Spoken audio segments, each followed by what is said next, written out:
Maybe.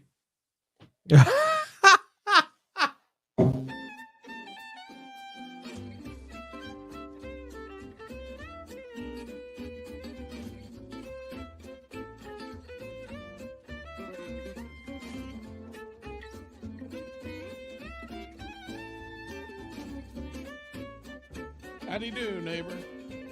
It's Berean Spirits time once again.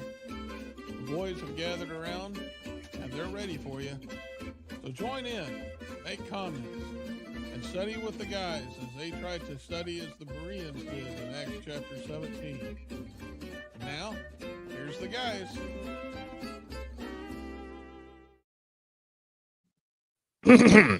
Good morning and welcome back to Berean Spirits for the first episode of 2026.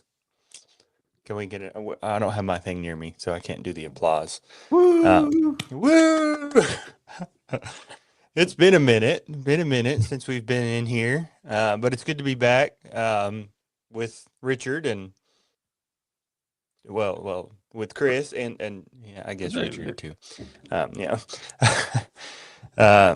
It's good to be here. Good to be back, and we have I hope a good show planned for us this morning, as we are looking forward to 2026 and how we can improve ourselves. Before we jump into that, though, I am Josh Thornhill with the West Side Church of Christ here in Wichita, Kansas. Grateful and blessed to be here, and we're having a lovely fall this winter.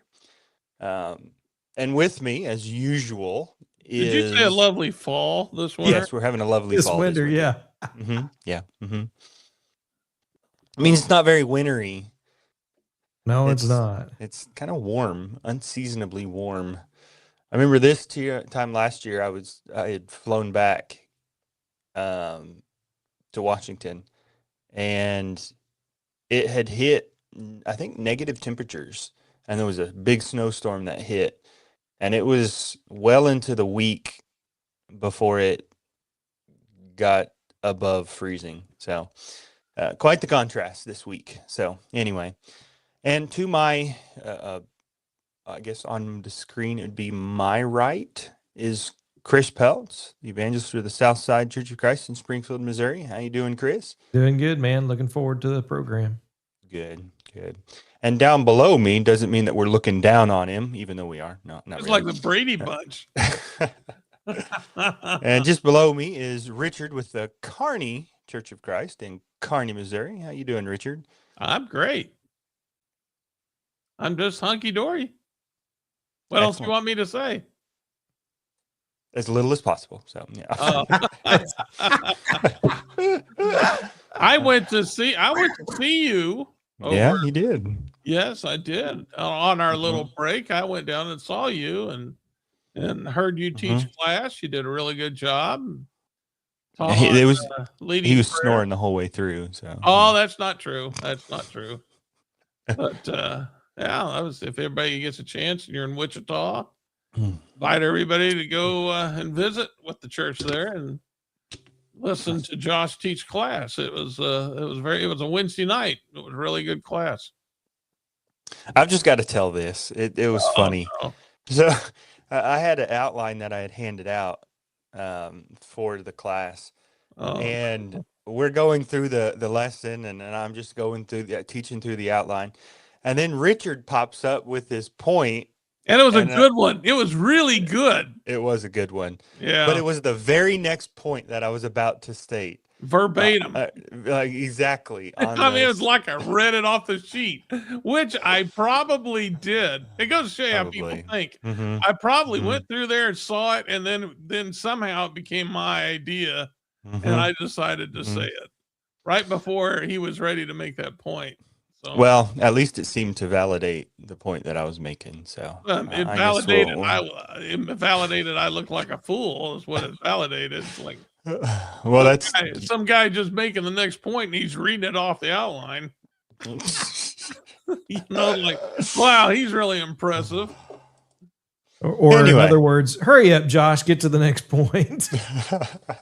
Yeah, he was ready. That's right. Yeah. All right. Well. We've got a good show planned, I think. for us this have you year. figured out what it is yet? Well, I'm just reading up the thing at the very top. Oh, okay. So it says, I am resolved in 2026 to follow Jesus. So that's what we're talking about today. It is 2026, and we usually people usually make some resolutions of things they want to do better, do differently, improve themselves in some way, one way or another. And that's all well and good. It's perfectly fine to make resolutions, but I always suggest that the best resolutions that we can make are spiritual in nature. Not that you have to wait until the new year in order to do this, but it's a good opportunity to reflect, because it is a beginning. There's an end and a beginning of a year and entering into a new year.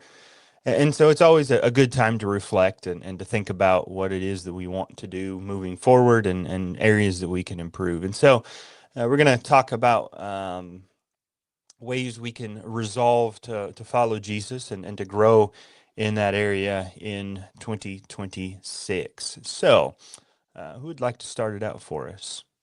Well, I would just like to say resolutions are great, but it should start. All resolutions should start with our spiritual resolutions. For instance, I thought it'd be great this year if I outfished you guys.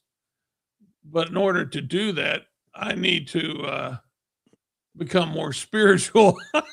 No, that's a joke. Sorry.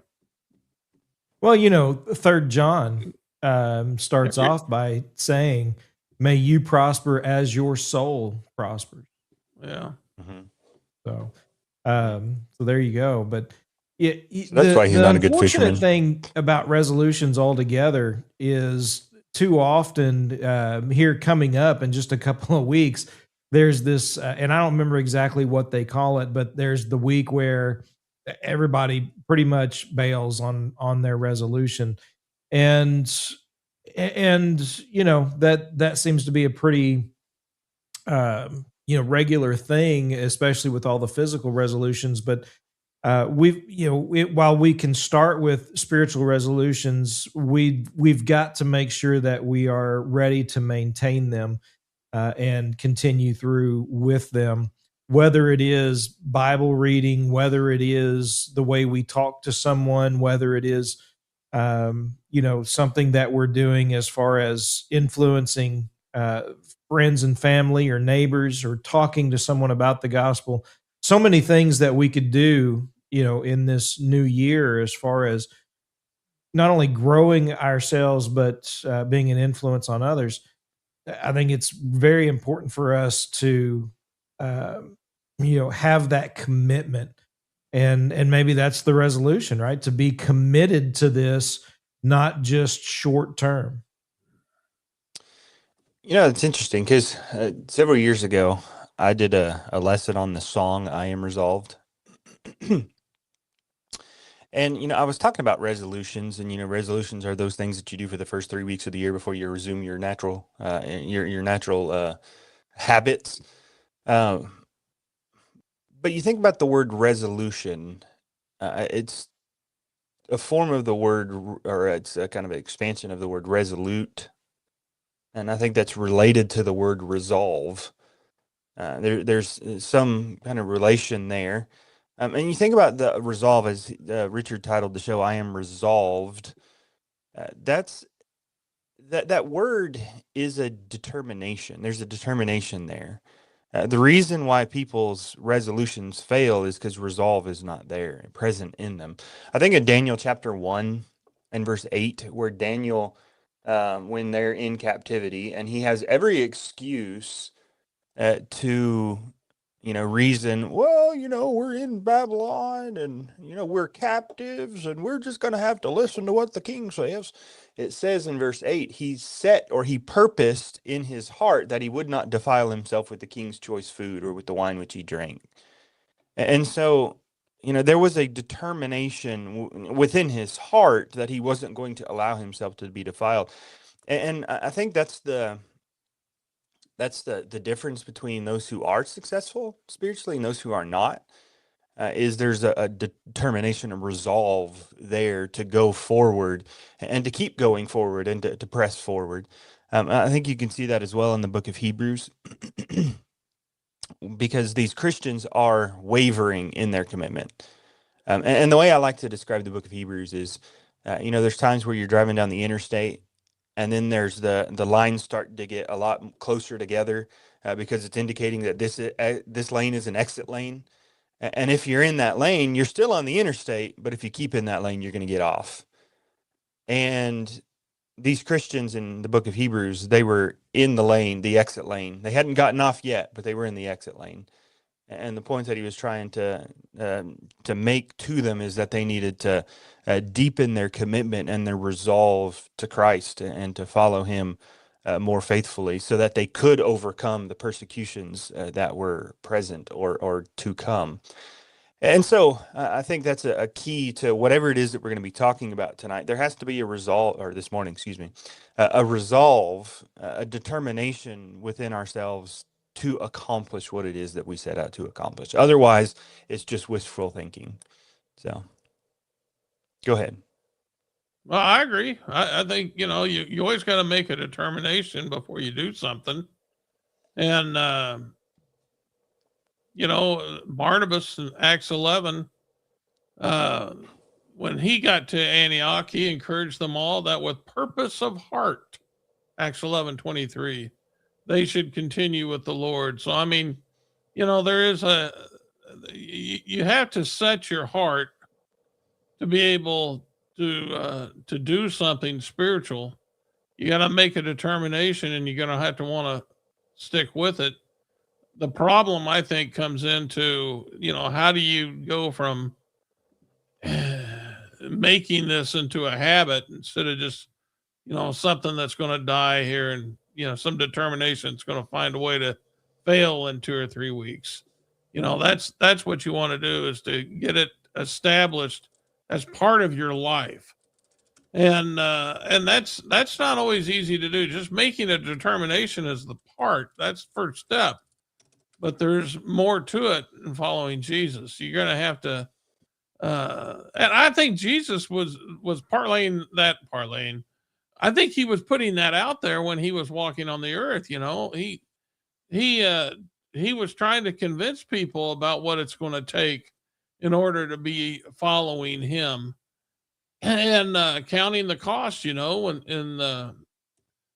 Luke 14. When he talked about some ruler going to war, and not counting, whether or not he can finish the battle or win the battle. He hadn't counted the cost, those types of things.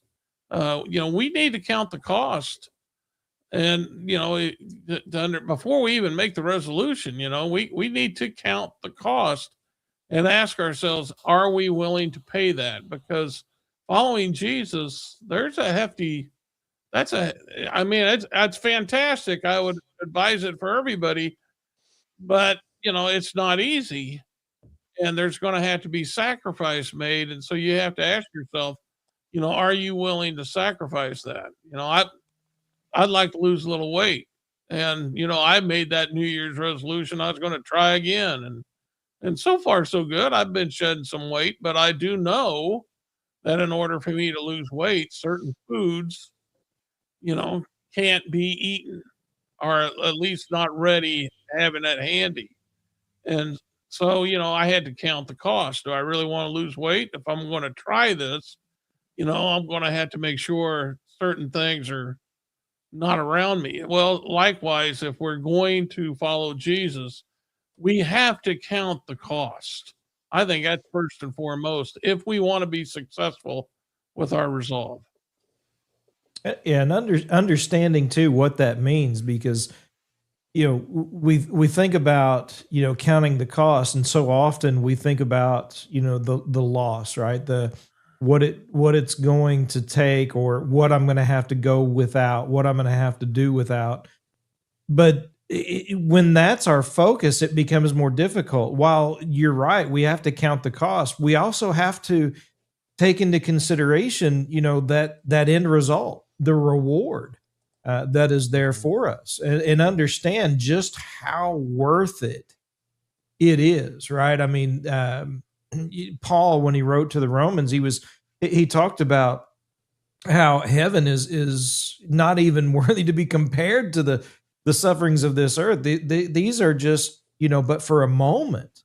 And so these struggles, these difficulties, but yet what we have eternally, if we are successful, that is, really what will help motivate us to carry through the resolutions that we make. Yeah, that's a good point, because people who do resolve to lose weight usually have skinny clothes that they keep around and look at, that they want to get into.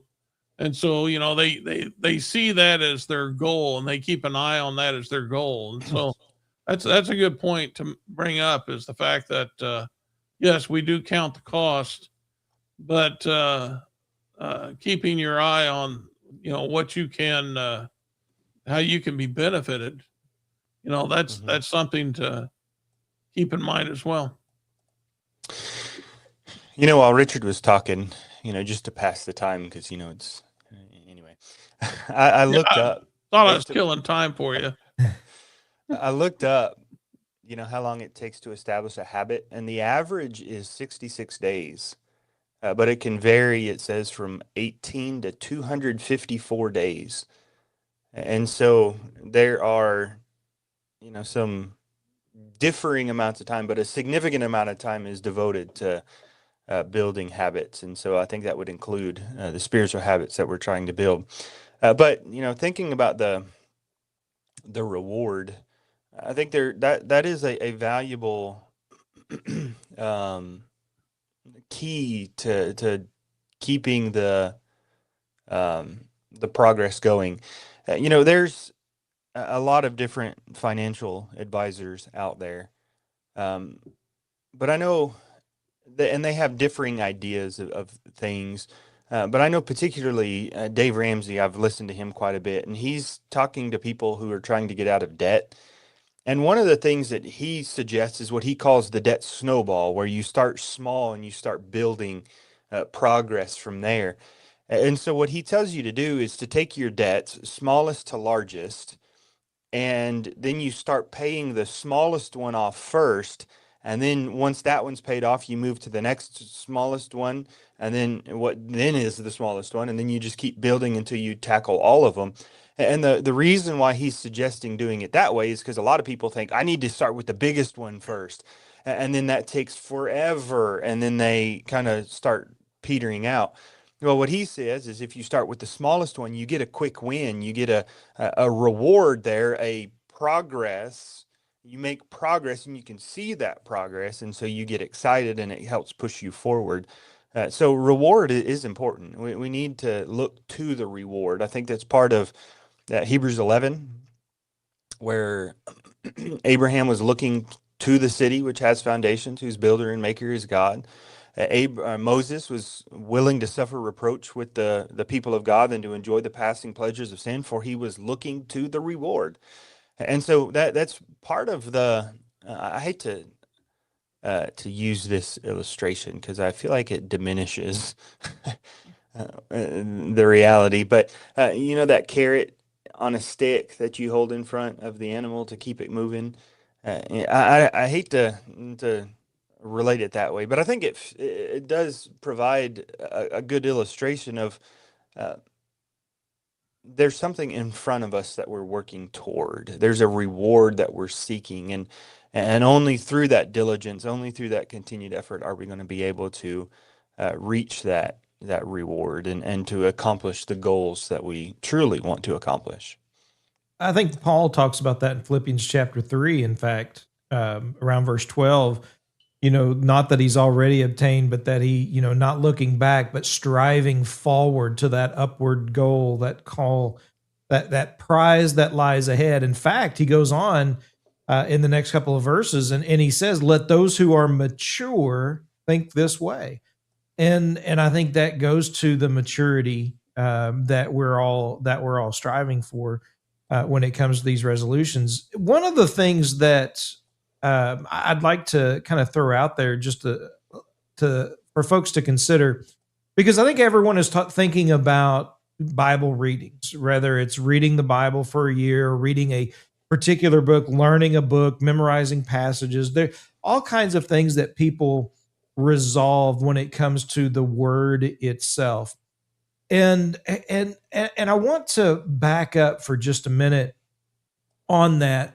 And before you jump into, you're right, I'm going to do this, resolve to do this with the word of God, consider the idea of loving the word, right? Loving the truth. Love, we think about that sometimes as just simply an emotion. It is a choice. 1 Corinthians 13 describes what true agape love is, and it is a choice, just as we are to love one another, as God has loved us. That's a choice that we make, and that is, being resolved to make that choice to love the word of God. Because what do you do with the things that you love? What do you do with the people that you love? You talk to them, you spend time with them, you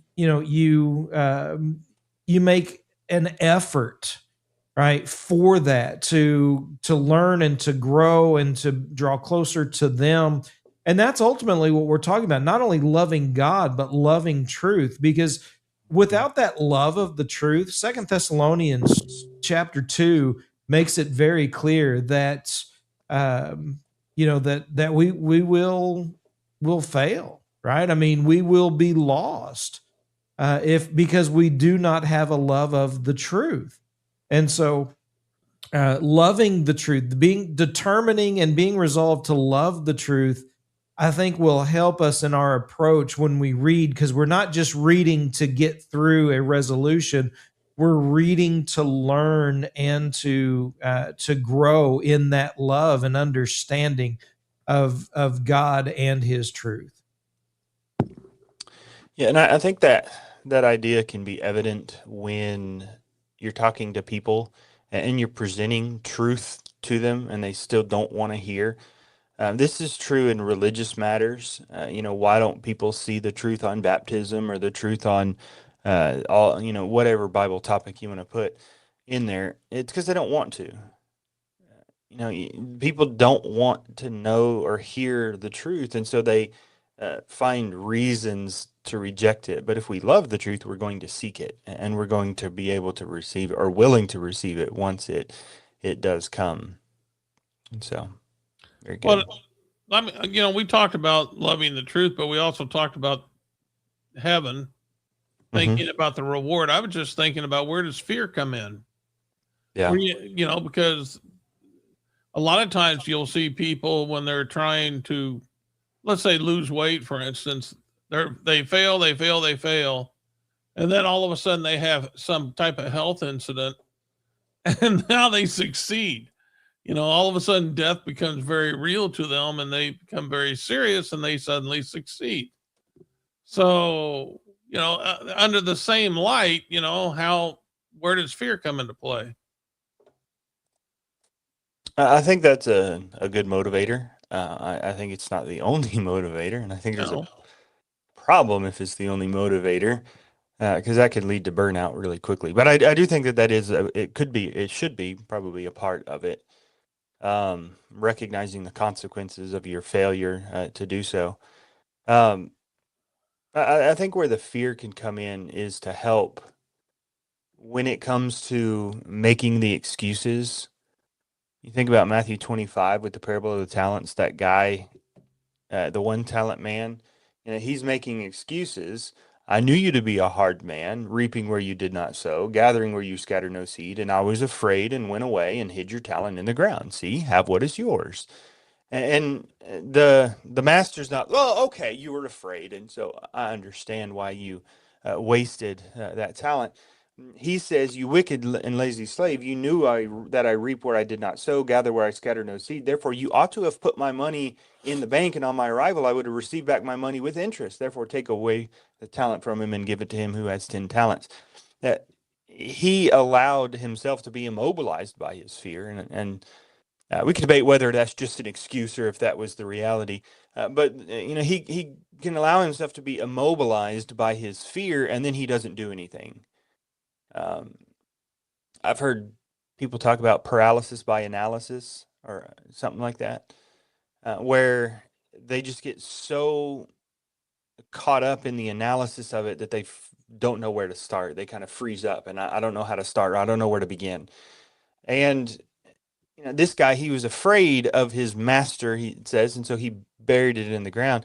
At the end of the day, that's an excuse, and clearly not a very valid one, because you see the end of him, the result that took place. And so, yes, we ought to have a fear of the consequences, but I would suggest also the fear needs to be that reverence. If fear is going to get us anywhere, it's got to be that reverence for God. Not that we shouldn't have that other kind of fear for God. I think they both go together. But there has to be that fear of God in our hearts if we're going to be able to accomplish what it is that we need to accomplish. Because I think that's the reason why there's so much, as Paul says in Romans 3, why there's all this sin that's a problem, is because there's no fear of God before their eyes. And so I think both of those do play a part in us being as determined or moving forward in the way that we ought to move forward. Work out your own salvation with fear and trembling.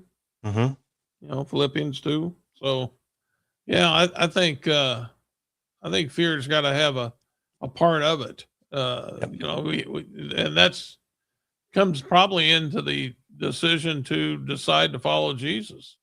Mm-hmm. You got your reward, but you got the fear also. I mean, it's either one or the other. I mean, what do you want to, how do you want to live your life? Do you want to live your life expecting to go to heaven, or do you want to live your life expecting to go to hell?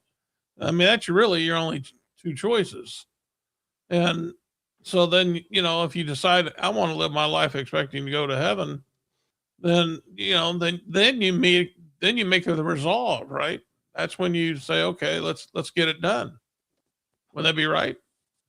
Mm-hmm. I think so.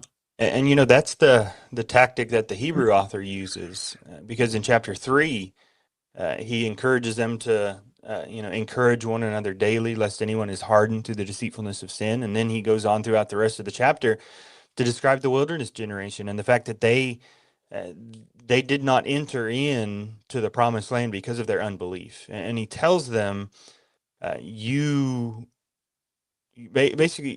treading down the same path that will lead you to the very same end. You are displaying the same unbelief that this wilderness generation displayed. And you know what happened to them, and it's going to happen to you too. And then later on in chapter 10, he says, if we sin willfully after receiving the knowledge of truth, there no longer remains a sacrifice for sin. And if, the consequences were great under the law of Moses, how much more will the consequences be to reject the law of Christ? And he says in verse 31, I believe, it's a terrifying thing to fall into the hands of the living God. And so he does use that tactic. You need to be wary of the consequences of your actions here. And, boy, wouldn't our society be a lot better if people would think about that more often. Peter does similar things in his writings. 2 Peter chapter 3, for example, after going through and refuting the idea that, since Christ hasn't come by now, he's not going to, and the power of the word, and, and the fact that the day of the Lord will come in verse 10, he goes on in verse 11 to say, knowing all of this, what manner of life ought you to live? And I think that's part of that motivation, knowing what's coming, knowing, what the end could be, as Richard pointed out, whether it is, heaven or hell, and what your expectation might be. But regardless, knowing this life is not eternal, there is something else that is eternal. What's that going to motivate you to do? What manner of life ought you to live? And, and he goes on in verse 18, to grow in grace and knowledge of our Lord and Savior, Christ Jesus. So all of those things I think are important and valuable to motivate us, whether it's love, whether it's fear. But the point is, I think ultimately that we're striving to be on the narrow path, right? I mean, that's the ultimate goal. That's what it is to follow Jesus. To be truly converted and to submit ourselves to Him wholly, and live our lives for Him. Well, we're learning. What we're setting out to do is to be like Jesus. We're setting out to be like the Son of God. And, that's no small endeavor, So I would think then that, if you're going to take on, and it's a very noble quest. It's the most noble quest that anybody can do is to be like Jesus. If that's what you're going to do, if that's your decision, then wouldn't it help to have a game plan, to have some type of plan on how can I be successful in being able to accomplish this? I would think there would be. Absolutely. Because if you aim for nothing, you'll hit it every time. Yeah, well. That one's for free. There you go. I was thinking about my casting. I guess, the way Ryan got tangled up the last time we fished, we should be thinking about him. Yeah, poor guy. He spent the whole day untangling that line. He aimed for everything but the water. So real quick, you talk about casting, Richard. You were a golfer. You're into sports and baseball. What is one of the most important things about to have or to do when you're swinging a club or a bat or even casting a fishing line? What's one of the biggest things that you would tell somebody? Well, you keep your eye on the ball. Okay, and then what? But I mean, as you swing, what do you do?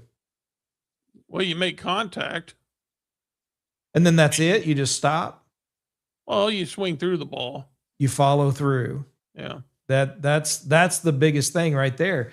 Because when you don't follow through, that's where things get wonky, right? Things go sideways. You've got to have that follow through, and there's in every aspect of life there is that follow through that we talk about, and spiritually it's no different. Paul in 1 Corinthians chapter 9, the Hebrew writer in Hebrews chapter 12 at the very, very beginning talks about running to win, right? When you're running, we've got this cloud of witnesses from chapter 11 that are cheering us on. We're running to win, and we set our eyes on that goal of winning that race, and we run to win the race. And that means we've got to follow through and make sure that we don't quit, we don't give up, that Christ is where our focus lies. Just like Peter walking on water in Matthew chapter 14. When he began to sink, it was because he wasn't focused on Jesus anymore. And so, following through and keeping our eyes on Christ is going to help us to make sure that our habits are developed and we're living our life according to His will. One of the things I was thinking about with this is making sure that you got support. Instead of just trying to do this by yourself, which you'll more than likely fail, you will fail. You got the chance to, first of all, Jesus said, I'm going to be with you. I mean, that's about the best support anybody could even come up with, I would say. But that's not all that the Lord has provided for us. And, he's, once you've been baptized into Christ, He adds you to the church. And that's people who are like-minded. Those are people who are like you, who hopefully are, made that same resolve that they are going to be like Jesus. And so, making sure that you have support, and that means, you gotta communicate with God. You gotta listen to what He says in the Bible, and you gotta pray to Him. But you also need to go to your brethren, because a lot of times the Lord will answer your prayers with a brother. That brother's there to encourage you. And I know we say this a lot, but Hebrews 10:24 and 25, it says, let us consider one another in order to stir up love and good works, not forsaking the assembling of ourselves together as the manner of some, but exhorting one another, and so much the more as you see the day approaching. Hebrews 10, 24, 25. So, getting to church is a big part of making sure you don't fail in this endeavor. And a lot of times when people fail, it's because they just stop coming to church. And that's a big sign your resolution, your resolve to follow Jesus is and it's hitting the skids. It's not going to work. Yeah, and we can come back to that Hebrews then. The author is writing to these Christians because they're departing. They maybe have not fully departed yet, but they're departing from Christ. And there's really two things that he uses to focus on to help them as they go throughout, as he goes throughout this letter. One of them is what you just mentioned, leaning on your brethren. He talks about in chapter 3, we mentioned a minute ago, that, encourage one another daily while it is called today, lest you be hardened through the deceitfulness of sin.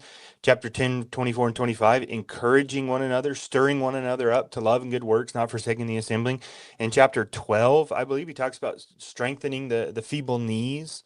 It's an emphasis upon one another. You need your brethren. There's this support group that God has given in order to enable you or empower you to be able to press forward.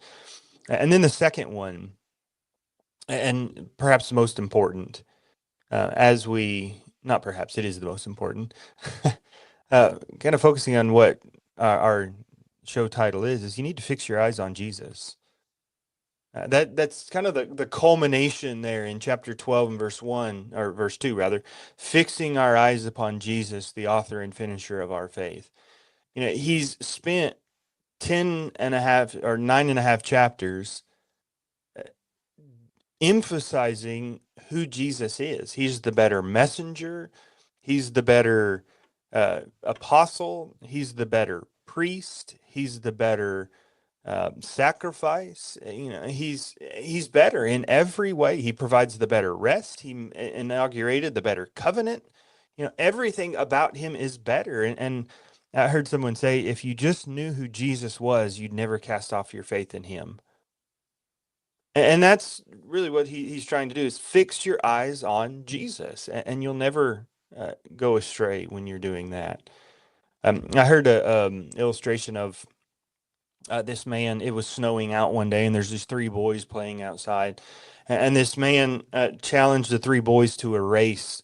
And it wasn't a race where, the first one to cross the finish line won. It was the one who ran the straightest line won. And so one of the boys ran, and he was looking straight down at his feet, trying to make sure he kept straight on his path. The next boy, he looked behind him. He kept turning back and looking at his path to see how straight it was. And the last one, and coincidentally the one who the one who won, he fixed his eye on the end and he ran straight there. And that's that's what we're trying to encourage us in today, fixing our eyes upon Jesus, fixing our eyes on the goal, and running straight there, and not allowing ourselves to be blinded or distracted by the things that are around us. And so that's really what we all can seek to resolve to do and improve ourselves in the coming year. But don't neglect God's people, because that's going to help you stay the course as you keep going on. Amen. There's and Chris alluded to this, but I want to share a little thing that I visualize sometimes, and that's in Hebrews chapter 11. So this would be like a third point to what Josh is saying, but it is and it isn't. But in Hebrews chapter 11, you have all these examples of faith, and then in Hebrews 12, it starts off with, since we have this great cloud of witnesses. And those are all those people, back in Hebrews 11. And so whenever I'm in a time when I need to be courageous, I try to visualize God saying, you can do this. And then it's like an arena, and I'm in an arena, And everybody in the stands are these people in Hebrews 11 that are cheering, saying, you can do this. And, I think sometimes when you visualize this, it can help you find the courage, that's needed in times of great stress, because there's going to be, like Jesus said, if you're going to follow me, there's going to be persecution. You got to be ready to pay that cost. Mm-hmm. And so, yeah, having the support from the scriptures, having the love of the truth, having the support of Jesus, having the support of your brethren, you got to have that, and you got to know, to access that. And if you take it for granted and you think I got this without leaning on that support, you will fail. You will fail. That's why the Lord put it there. It's almost like he knows what he's talking about. Author, he's the author and finisher of our faith, right? So I think he knows what he's talking about. Absolutely. Yeah. All right, Chris, any last thoughts? You've alluded to several times, but Hebrews chapter 10, towards the end, he talked about the blood of Christ in verses 26 through 29. And, remembering, not trampling it underfoot. There is no other sacrifice. There is no other Savior, no other Messiah that is coming. And he goes on through verse 38 and 39, talking about not casting off the confidence.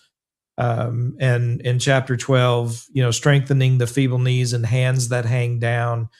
You can grow weary in well-doing in a hurry. Kind of that slow and steady wins the race. But as we've been saying, keeping your eyes focused on Christ, that right there will get you through. Absolutely. Richard, any last thoughts? Yeah. Make sure you don't leave temptation in front of you when you're going through this. And I base that on Ephesians 4:26 when he was talking about being angry and don't let the sun go down on your wrath. But he ends that, and a lot of people don't even give emphasis to this verse, but it's so important. In verse 27, he says, nor give place to the devil. And that simply means don't give him an opportunity. If I want to lose weight, one thing I know I can't do is I can't leave chips around the house, because I love chips, and those things are just dead calories. I mean, they're packed full of them, and I can't leave them there, or I can't lose weight. And well, the same thing, carnal living, we can't leave temptation around us, and we can do that. We can have carnal thrown in our face so often through the internet, through social media, through the television shows and whatnot, the music we listen to. Don't give place to the devil. Don't leave these things lying around, because again, more than likely you're going to fail. Mm-hmm. We've kind of talked about the resolutions here, and there's things that resolutions, like some of the things that people typically resolve to do, that's not a matter of life and death. I mean, I guess for some the weight loss thing can be a matter of what life and death, but if I want to do this more or that more, or smoking, less, drinking, yeah, there's other things, smoking, drinking. Well, some of them are, but some of the things that people want to do, maybe it's be more organized, or do this more, or this less, or whatever. Some of those aren't necessarily a thing of life or death, but resolving to follow Jesus, that is a matter of life and death. And so I'd encourage all of us to reflect on how well we have followed Jesus. There's always room for improvement. And so to continue to resolve each day to follow Jesus more and more, so that we can enjoy the eternal reward and we can dwell in his presence forevermore. And so there's nothing of greater value than that, no greater concern that you can concern yourself with. And so I hope that's been a good study for you and encouragement. If you have any questions, you can feel free to reach out to us. I believe it's bereanspirits@gmail.com is the email. So feel free to send us an email or write a question or whatever. We'd be happy to answer that for you. And so we'll look forward to being back next week as we study the Bible once again. But in the meantime, keep searching the scriptures with Berean spirits.